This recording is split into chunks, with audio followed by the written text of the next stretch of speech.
subscribe my channel and hit the bell icon। स्वागत है friends आपके अपने YouTube चैनल सेफ्टी इंडिया में। फ्रेंड्स, इस वीडियो के माध्यम से हम नेशनल सेफ्टी डे पर सेफ्टी स्पीच कैसे देते हैं इसके बारे में समझेंगे।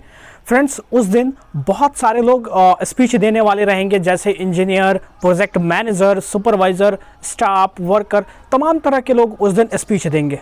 लेकिन आप एज ए सेफ्टी ऑफिसर आपका जो स्पीच होगा वो काफ़ी इम्पोर्टेंट होने वाला है, इसलिए क्योंकि जो ये सेलिब्रेशन है वो सेफ्टी डिपार्टमेंट का सेलिब्रेशन है और इस सेलिब्रेशन में आप अपने कार्यों के साथ साथ अपने लफ्ज़ों की कलाकारी भी करना नहीं भूलेंगे, क्योंकि कहा जाता है कि first impression and last impression, यानी आपके बोलने के तरीके से, आपके कम्युनिकेशन स्किल से, आपके व्यक्तित्व को आदमी पहचान लेता है कि आप कैसे हैं, कितने एजुकेटेड हैं और आप कैसे काम करते हैं फील्ड में। बहरहाल ज़्यादा डिस्कस नहीं करते हैं, सीधे टॉपिक पे आते हैं। फ्रेंड्स, इस वीडियो में हम यह समझेंगे कि हमारा जो स्पीच होने वाला है नेशनल सेफ्टी डे पर, यानी इस बार 51 नेशनल सेफ्टी डे है और सेफ्टी वीक है जो हम सेलिब्रेट करने वाले हैं 4 मार्च 2022 से।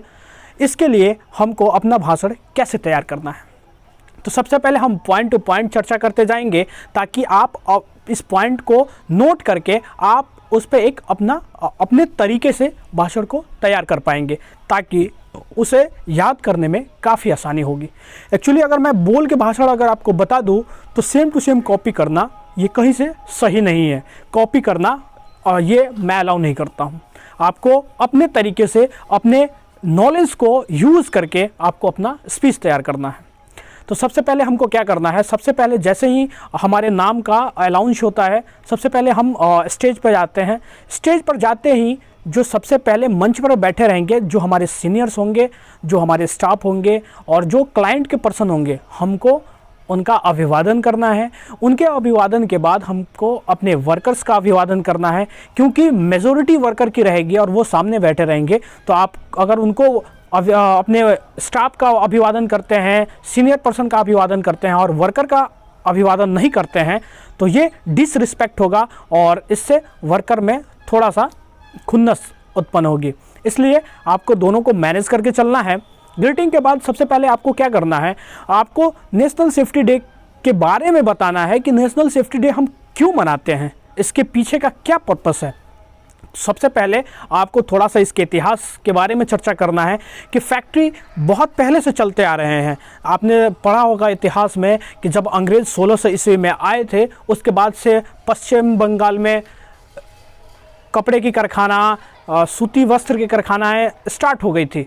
तो ऐसा नहीं था, फैक्ट्री अचानक आज़ादी के बाद नहीं आई, फैक्ट्री पहले भी थे और एक्सीडेंट रेट बढ़ते जा रहे थे। बहुत सारी फैक्ट्रियाँ खुलने लगी, रेल कारखाने खुलने लगे, तमाम तरह के केमिकल्स की प्लांटें खुलने लगी और उसमें एक्सीडेंट बढ़ने लगे। साथ ही साथ अंग्रेज़ मालिक हुआ करते थे, तो वो क्या करने लगे, वो वर्कर को 8 घंटे के बजाय 12-12 घंटे, 14-14 घंटे काम कराने लगे। इससे वर्करों में असंतोष पैदा होने लगा। तो इसको देख के फैक्ट्री एक्ट पहले भी बनी थी 1800 समथिंग ईस्वी में। मैं प्रॉपर इसको वो नहीं कर पा रहा हूँ, आप एक बार गूगल करके चेक कर लीजिएगा। और उसको एक बार इम्प्लीमेंट किया गया जब अपना देश आज़ाद हुआ, उसके बाद 1948 में, जिसको हम आज भी फैक्ट्री एक्ट 1948 के नाम से जानते हैं। उसी फैक्ट्री एक्ट के रूल और रेगुलेशंस पे हमारे जितने भी कंस्ट्रक्शन और इंडस्ट्रियल साइड हैं वो रन होते हैं। तो फ्रेंड्स, आपको ये बताना है कब लागू हुआ, एनएससी कब लागू हुआ, यानी नेशनल सेफ्टी काउंसिल कब बना।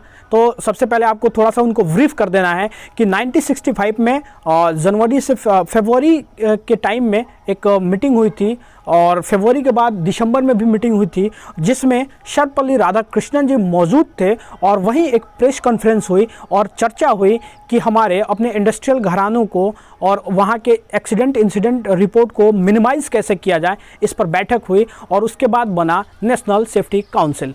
1966 में 4 मार्च को इसे एक बृहत रूप दिया गया, इसे पारित किया गया और पारित करने के बाद 4 मार्च 1972 को इसे लागू कर दिया गया संपूर्ण देश में। और तब से इस परिषद के उपलक्ष्य में, जिसे मुंबई एसोसिएशन एक्ट के द्वारा रजिस्टर्ड किया गया, और उसके बाद हम हर साल 4 मार्च 1972 से लेके अब तक हर साल हम 4 मार्च से 10 मार्च के बीच सेफ्टी वीक मनाते हैं।